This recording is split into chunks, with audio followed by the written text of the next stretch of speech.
One day, Mr. Robert, a philosophy teacher, was walking with his students near a local farmer's market.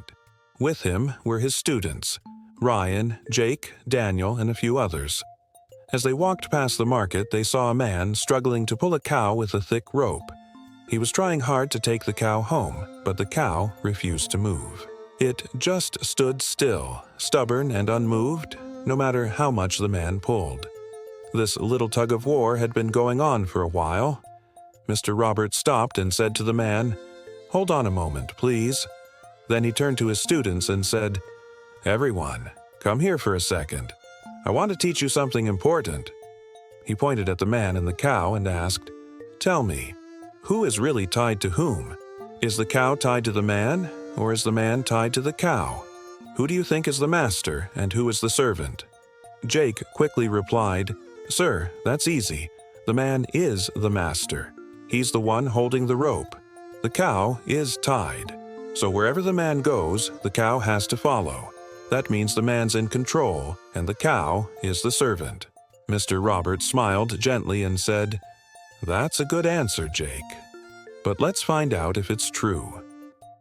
He opened his backpack and pulled out a small pair of scissors. Then, before anyone could guess what he was going to do, he stepped forward and cut the rope. The very moment the rope was cut, the cow ran away, fast and free. And what did the man do? He dropped everything and began running after it, shouting and chasing it down the road. The students laughed, surprised at what just happened. Mr. Robert looked at them and said calmly, "Now, tell me again, who was really tied to whom?" The laughter faded as the students began to understand the real lesson.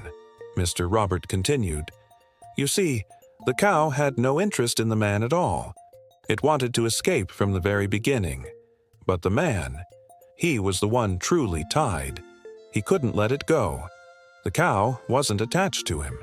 He was attached to the cow." He paused for a moment and looked at his students. Then he said softly, "Just like this cow, we all have things in our minds that we keep holding on to. Anger, jealousy, fear, pride. These thoughts don't care about us, but we cling to them anyway.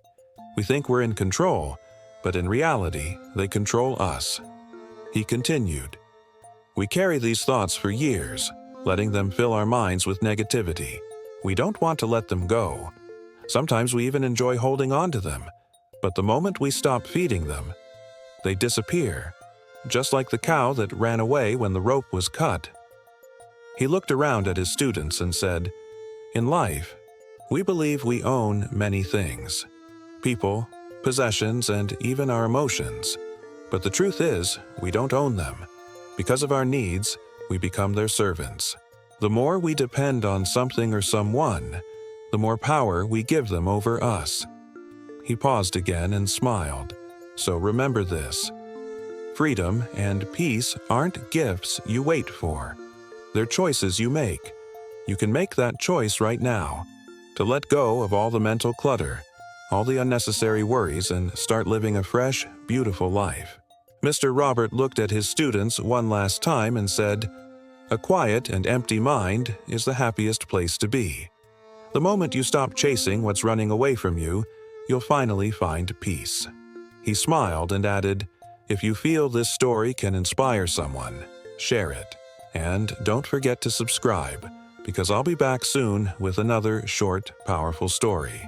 Until then, be patient, be thankful, and keep moving forward.